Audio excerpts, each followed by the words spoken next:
Good day everyone, I am Alea Castillo and today I will be presenting a research-based exploration of explosive volcanic behavior of Kīlauea Volcano in Hawaii.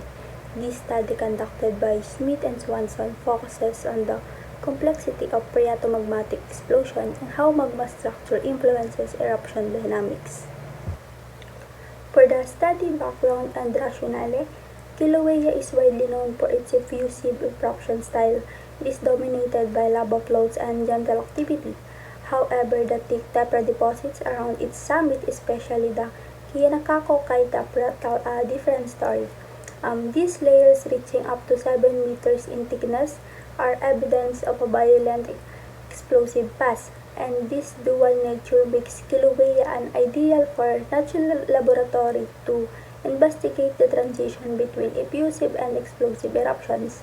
With the growing concerns about volcanic hazards, particularly after the 2018 caldera collapse and formation of a summit water lake, understanding how and why these explosive events occur is not just as scientifically important but also crucial for hazard mitigation and risk assessment.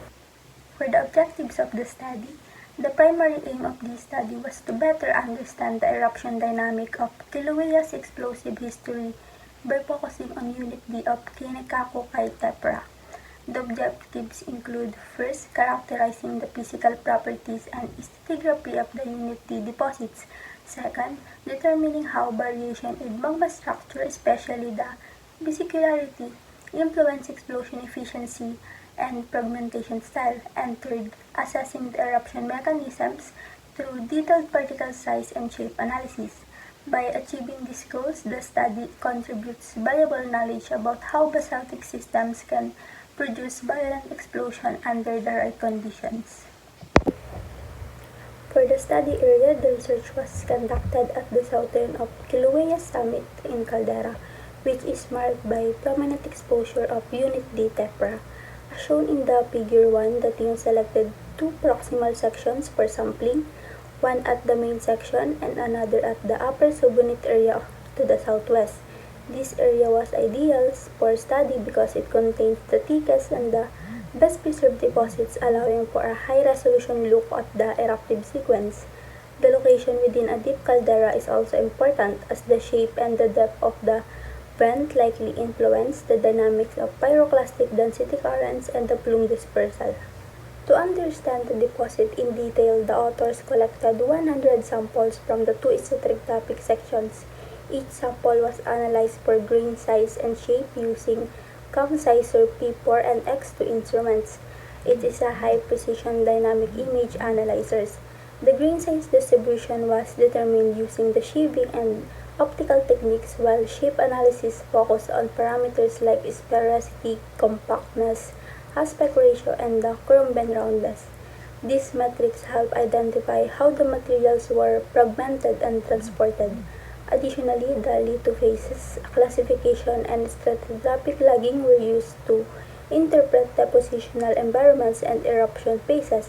This combined field and laboratory approach adds the robustness and depth to the interpretation. For the stratigraphy and lithophases of Unit D, the study divides Unit D for the four main subunits: the lower ash-dominated subunit, the lower lapilli-bearing subunit, upper ash-dominated subunit, and the upper lapilli-bearing subunit. Each of these records are distinct phases of the eruption behavior. Furthermore, there are 6 lithophases that were identified based on the sedimentary structures and grade composition, including fine and coarse homogeneous ash, and the laminated ash, poorly sorted ash, ash lapilli bed, and the couplets. As you can see here on figure 3 are the classifications that help us understand the changing eruption dynamics over time, such as the plume height, eruption frequency, and the magma-water interaction efficiency.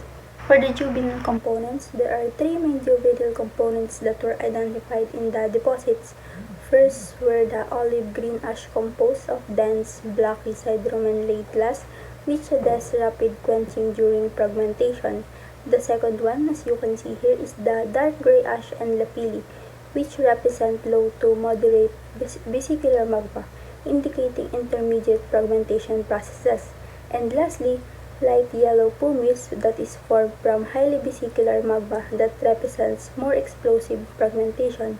These differences in juvenile class show that magma structure, specifically the vesicle content, plays a crucial role in how violent magma fragments during interaction with external water.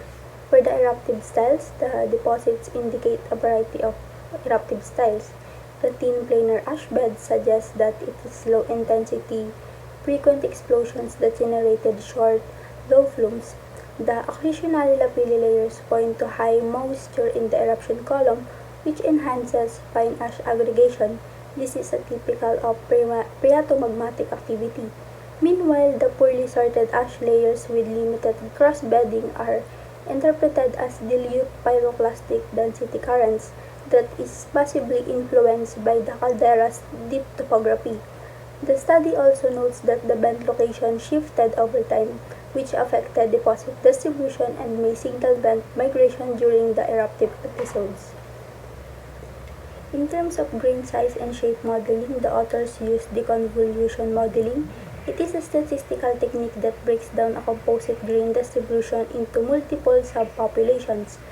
Each subpopulation corresponds to a specific fragmentation event or mechanisms, like a powerful phreatomagmatic burst or a weaker, more sustained eruption. This method gives us a much clearer picture of how explosive intensity fluctuated over time.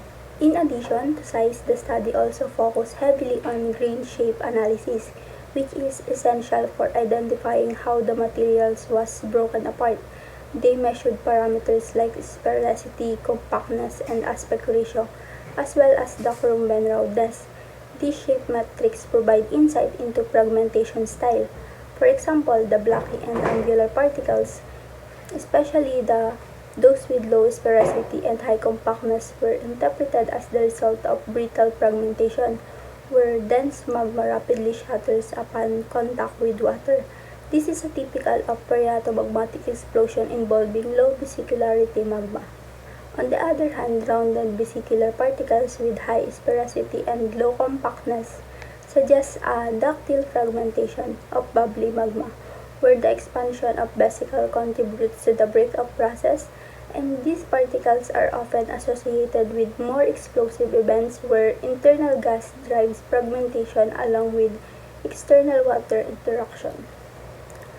For the key findings of this study, one of the most important takeaways from this study is that magma structure, particularly the vesicularity, directly affects how efficiently magma fragments when it comes into contact with water.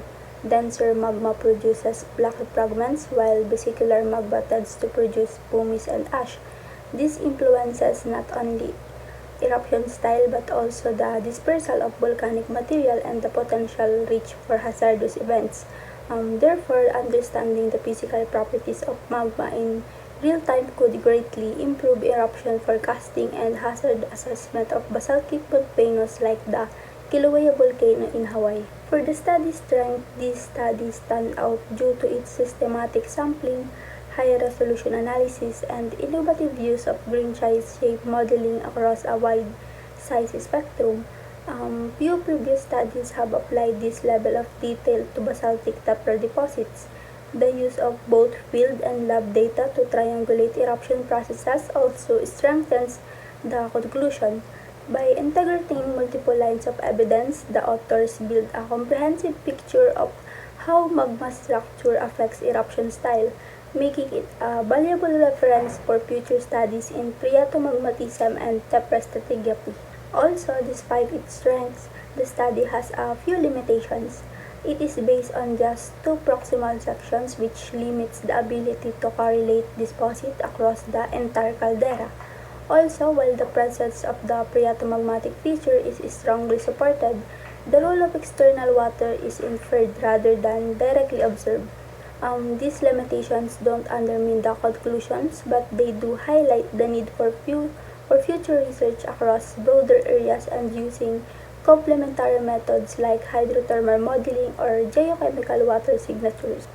In conclusion, this study reveals that even a volcano like the Kīlauea Volcano in Hawaii that is known for effusive activity can undergo complex and hazardous explosive eruptions when conditions, especially the magma structure and water availability, are right. It demonstrates the vesicularity and texture of magma are key factors controlling fragmentation and eruption dynamics. And through rigorous fieldwork and modern analytical techniques, the study contributes to both the theoretical and practical understanding of volcanic hazards, making it highly relevant for both science and the society. So that would be all for my presentation for complex styles of phreatomagmatic explosion at Kīlauea Volcano in Hawaii that is controlled by magma structure by Schmith and Swanson.